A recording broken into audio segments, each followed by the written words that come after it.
चली चली फिर चली चली चली इश्क दी हवा चली अपने दिल पर तो दीवाना टूटता दिल कली कली। प्रेजेंटिंग माँ बाप का इमोशनल वेपन एंड बच्चों का ट्रॉमा, बागबान। प्रेजेंटिंग मिस्टर राज और उनकी वाइफ जो एक दूसरे से आशिकी लड़ाने में इतना बिजी रहते थे कि उन्हें ये तक नहीं पता चला कि उनके बच्चे कैसे हैं। इतने लायक बच्चों के नाम चाहे जौन हो, पर हैं तो ये राम, लक्ष्मण, भरत और Shatrughan. Oh, what a wonderful family you've given me. Like seriously, एक यहाँ हमारे माँ बाप है जो अपने शरीफ बच्चों को भी क्रिमिनल क्लेम करने में कोई कसर नहीं छोड़ते, और एक ये नॉर्मल इंसिडेंट्स को भी सुपर ड्रामेटिक बनाते हैं ये बैड एस बैकग्राउंड म्यूजिक। ऐसा नहीं है जी। हमें आपकी कोई बात नहीं सुननी। जाओ जाकर अपने बच्चों से कह दो कि हम जहाँ हैं जिस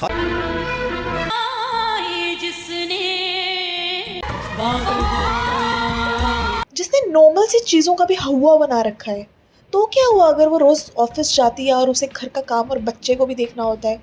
रात को टाइपराइटर की आवाज में भी तो सो ही सकती है ना। तो क्या हुआ अगर मिस्टर राज रोज बाहर से खाना खा के आते हैं, उसे सपना तो आ जाना चाहिए था ना कि आज उन्हें घर पे खाना चाहिए। हद है यार। 40 साल ICICI बैंक का प्रमोशन करने के बाद फाइनली मिस्टर राज रिटायर हो चुके हैं और उनके आफ्टर रिटायरमेंट्स के प्लान भी काफी क्लियर है। अब बाकी की जो जिंदगी है उसे हम जरा स्वाद ले ले करके जीना चाहते हैं अपनी पत्नी के साथ।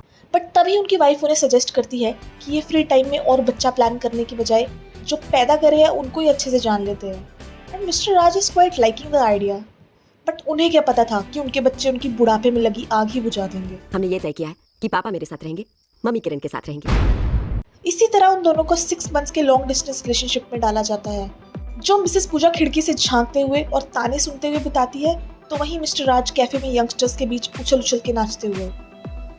पूजा अपने बेटे से अपने घर वालों पे निगरानी रखने को कहती है, लेकिन घर में एक अनुशासन का होना जरूरी है और वो तुम रख सकते हो। तुम्हारे पापा ने हमेशा परिवार पर कंट्रोल रखा, डिसिप्लिन मेंटेन किया और परिवार को बांध के रखा। हेमा जी सॉरी, बट वो सिर्फ आप पे निगरानी रखते थे। कमिंग टू मिस्टर राज के बेटे जो भी हैं अपनी ही बदौलत है, तो उन्होंने खुद अपने लिए रास्ते बनाए, मंजिलें हासिल की, ये घर बनाया, और यही नहीं डैड, अपने प्रेजेंट के साथ अपना फ्यूचर भी सिक्योर किया। इन्होंने लाइफ में इतना कुछ अचीव कर लिया है कि गाड़ी की डाउन पेमेंट तक के लिए बाप से पैसे मांगने पड़ रहे हैं। वो क्या है, वो लोन से गाड़ी लेने वाला है ना, और उसे क्या कहते हैं, अपनी तरफ से जो पहले पैसा देना पड़ता है। हाँ, डाउन पेमेंट। हाँ। उन्होंने इतना कमा लिया है, बट एक चश्मा रिपेयर करवाने से उनका मंथली बजट हिल जाएगा। डैड इस महीने तो पॉसिबल नहीं होगा, वो क्या ना महीने का आखिर है तो हाथ भी कुछ टाइट है। और तो माँ बाप दोनों को भी साथ में रखना अफोर्ड नहीं कर सकते, क्योंकि एक बड़े शहर में इतनी महंगाई में रहना तुम लोग तो जानते हो ना। और बेटी की शादी होने वाली है, उसका क्या होगा? वैसे भी मेरी हालत पतली है। मिस्टर राज के अपने बच्चों को छोड़कर बाकी सब उन्हें पनाह देने के लिए तैयार रहते हैं।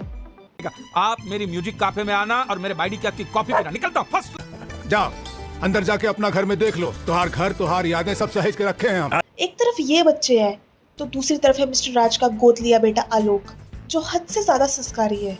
पिता तुम मेरे शरण गहूं मैं किसकी। माता पिता तुम्हें बंधु सखा तुम्हें। पूजा जी अपने बड़े बेटे के घर रहती है, जो अपनी बेटी को लेके काफी मॉडर्न विचार रखता है। इन चीजों का ख्याल होना चाहिए कि तुम्हारी पत्नी कहाँ है, तुम्हारी बेटी कहाँ है। But I believe in complete freedom. हर इंसान को अपनी जिंदगी मन मुताबिक जीने का पूरा हक होना चाहिए। ये मूवी 2003 में आई थी, तब तो मैं जस्ट पैदा हुई थी। अगर तब इतनी मॉडर्नाइजेशन हो गई थी तो मेरे घर वाले आज तक इतने पिछड़े कैसे रह गए, जो 4 बजे के बाद घर से जाने तक नहीं देते, और जब जाना होता है तो 10 किलोमीटर आगे तक सी ऑफ करने अलग से आते हैं, और ये तो अपने घर का मेन डोर तक नहीं क्रॉस करते। वहीं पूजा जी को पता चलता है कि उनकी पोती का बॉयफ्रेंड ठरकी है, and it's very obvious, but इस अंधी प्रिया को कुछ नहीं दिखता। और मेरी पर्सनल लाइफ में इंटरफेयर करना प्लीज बंद कर दीजिए, ठीक है। एक तरफ जहां मिस्टर राज कैफे में अपनी रॉकिंग परफॉर्मेंस देकर टाइम काट रहे हैं, तो वहीं उनकी वाइफ ये सोचकर कि वो उनके बिना कैसे रह रहे होंगे। मैं आपको चाय नहीं पिला सकी, आई एम सॉरी। पूजा जी की वजह से उनकी पोती भी काफी सुधर चुकी है, एंड उसने रिवीलिंग कपड़े पहन के हमारा खून गर्म करती है। बंद कर दिया है। एंड आफ्टर 6 मंथ्स अब बारी है बेइज्जती में वेरिएशंस की, जिसके लिए मिस्टर राज और पूजा का अपने दूसरे 2 बेटों के घर जाने का टाइम आ चुका है। और अब यहाँ पर मिस्टर राज को भी फील हो चुका है कि protection should have been used. But अब पछताने का फ़ायदा नहीं है, इसलिए ही डिसाइड्स कि वो और उनकी वाइफ अब अकेले खुशी खुशी रहेंगे। हालांकि उनके पास पैसे नहीं है, बट नो वरीज, क्योंकि लोग तो उन्हें अपना घर और अपना कैफेटेरिया मंदिर के प्रसाद की तरह ऑफर करते हैं। एंड अपेरेंटली मिस्टर राज के टाइप किए हुए 3-4 पेज से एक पूरी बुक लिखी जा चुकी है, जिसमें उन्होंने अपने बच्चों के बारे में डिस्क्राइब किया है। And for the very first time उनके बच्चों की वजह से उन्हें एक प्राउड मोमेंट नसीब हुआ। And that's how it got ended. Moral of the story, when your parents are watching the movie, make sure to not exist at that place. ये बागवान अभी न जाने और कितने गुल खिलाएगा। Okay, thank you so much for watching the video. Don't forget to like, share and subscribe to my channel. Chali, ishq di hava